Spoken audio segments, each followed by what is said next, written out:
This channel does not promote any violent, harmful, or illegal activities. All content provided by this channel is meant for an educational purpose only. নজরে রাখবো এই মুহূর্তে আরও একটা breaking নিউজে। Tab কাণ্ডের জেরে নড়ে চড়ে বসলো রাজ্য সরকার। সব প্রকল্পের অ্যাকাউন্ট সংযোগে ওটিপি বাধ্যতামূলক করছে নবান্ন। ইতিমধ্যেই এই ইস্যুতে রাজ্যের শীর্ষ স্তরে একাধিক বৈঠক, তারপরই ওটিপি ভেরিফিকেশনের পথে হাঁটার সিদ্ধান্ত।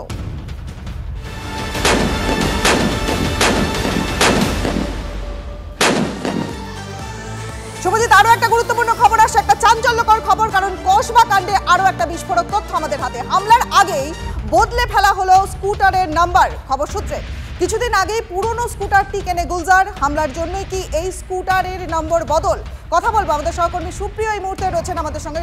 সুপ্রিয়, স্কুটার সংক্রান্ত এবং স্কুটারের এই নম্বর প্লেট বদলানো সংক্রান্ত কি কি তথ্য আছে? রনিপা, দেখো, ইতিমধ্যেই অন্যতম চক্রী বা মাস্টারমাইন্ড হিসাবে আফরোজ খান ওরফে গুলজার খান, তাকে কিন্তু কলকাতা পুলিশের গোয়েন্দা শাখার আধিকারিকরা গ্রেপ্তার করেছে। তাকে গতকাল আদালতে তোলার পর পুলিশ তাকে হেফাজতে নিয়েছে এবং তাকে হেফাজতে নেওয়ার পর এখন যেটা জানতে পেরেছেন তদন্তকারীরা, তার কারণ হামলার দিন যে স্কুটার চালক স্কুটার নিয়ে পালিয়ে গিয়েছিল এবং যে শুটার অর্থাৎ যুবরাজকে পুলিশ গ্রেপ্তার করতে পারলেও সেই স্কুটারের কিন্তু এখনও পর্যন্ত হদিশ পাওয়া যায়নি বা সেই স্কুটার চালক কোথায় তার নাগালও কিন্তু এখনও পায়নি।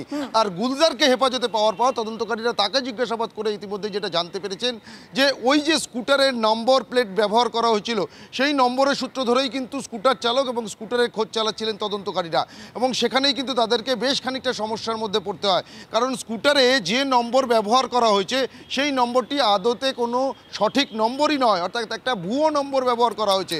এবং তদন্তকারীরা আরও যেটা জানতে পেরেছেন যে এই যে গুলজার খান বা আফরোজ খান, অন্যতম মাস্টারমাইন্ড, সে বেশ কিছুদিন আগে এই স্কুটারটিকে অন্য একজনের কাছ থেকে টাকা দিয়ে কিনেছিলেন এবং তার পরবর্তীতে এই নাম্বারটি বদলে ফেলা হয়েছিল, এমনটাই কিন্তু তদন্তকারীরা মনে করছেন।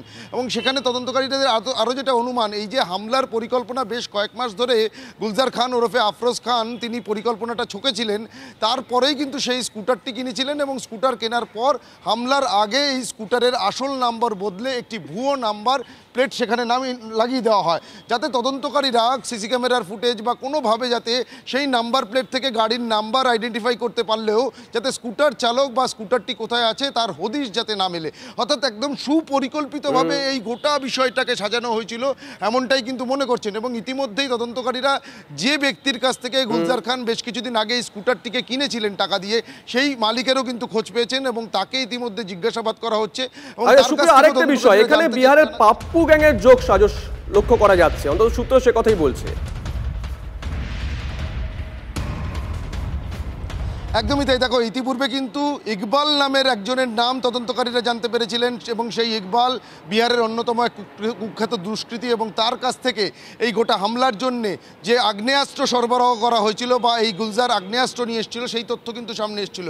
এবার পাপ্পু চৌধুরী গ্যাং বিহারের আরও এক অন্যতম দুষ্কৃতী, তার নামও কিন্তু সামনে আসছে এবং এই যে গোটা হামলার যে ঘটনা বা পরিকল্পনা এই যে গুলজার খান করেছিল এবং তাকে যারা যারা সহযোগিতা করেছিলেন তার মধ্যে এমন দুজন অভিযুক্ত রয়েছেন যারা এই পাপ্পু চৌধুরী গ্যাংয়ের সদস্য, এমনটাই কিন্তু জানতে পেরেছেন এবং বিহার পুলিশের থেকেই কিন্তু এই তথ্য পেয়েছেন, কারণ তাদের নাম নজর থাকবে। সুপ্রিয়, নজর থাকবে, নজর রাখো।